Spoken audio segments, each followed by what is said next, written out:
All right, let's talk about one of the biggest, most universal roadblocks in learning a new language, that paralyzing fear of actually speaking it. We're going to break down a really simple but kind of radical mindset shift that can get you talking with confidence, like right now.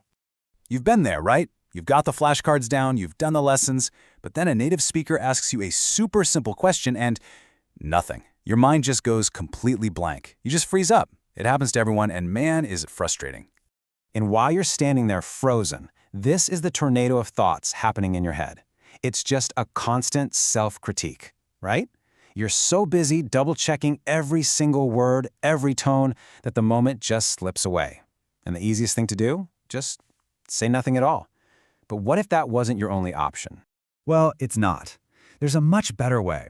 And it's this beautifully simple, kind of counterintuitive idea that completely flips the whole problem on its head. It's all about shifting where the pressure in the conversation actually lies. Here it is, the core concept, shifting anxiety. Instead of you carrying the entire weight of making sure the conversation is perfect, you just hand it over. You consciously pass that pressure to the listener. Seriously, once the words are out of your mouth, your work is done. Now it's their turn to do the work of understanding you. I absolutely love this quote from our source material because it's just so blunt, and you'll never forget it. It sounds a little mischievous, sure, but the point is brilliant. Stop torturing yourself trying to be perfect. Let the native speaker, the one with a lifetime of experience in the language, do a little of the heavy lifting. Okay, so for this to really sink in, you have to understand something super important about that person you're so nervous to talk to. What's going on in their head is completely different from what you're imagining. This number is key, 90%. Even if you feel like you're messing everything up, your grammar's clunky, your tones are all over the place, a native speaker can still understand about 90% of what you're saying. Why? Context. Their brain is just wired to fill in the gaps. Your terrible sentence is actually a puzzle that they're naturally pretty good at solving. Now this is where it gets really powerful. Look at the contrast here. You're over here worrying, oh, they think I'm annoying, I'm wasting their time, but look what's going on in their head. They don't blame you when they don't understand. They usually blame themselves. Their inner voice isn't saying, this learner is terrible. It's saying, hang on, I'm the native speaker here. I should be getting this. What's wrong with me? The anxiety is already on their side of the conversation. And let's be real for a minute. You have poured so many hours into learning their language. Months, maybe even years.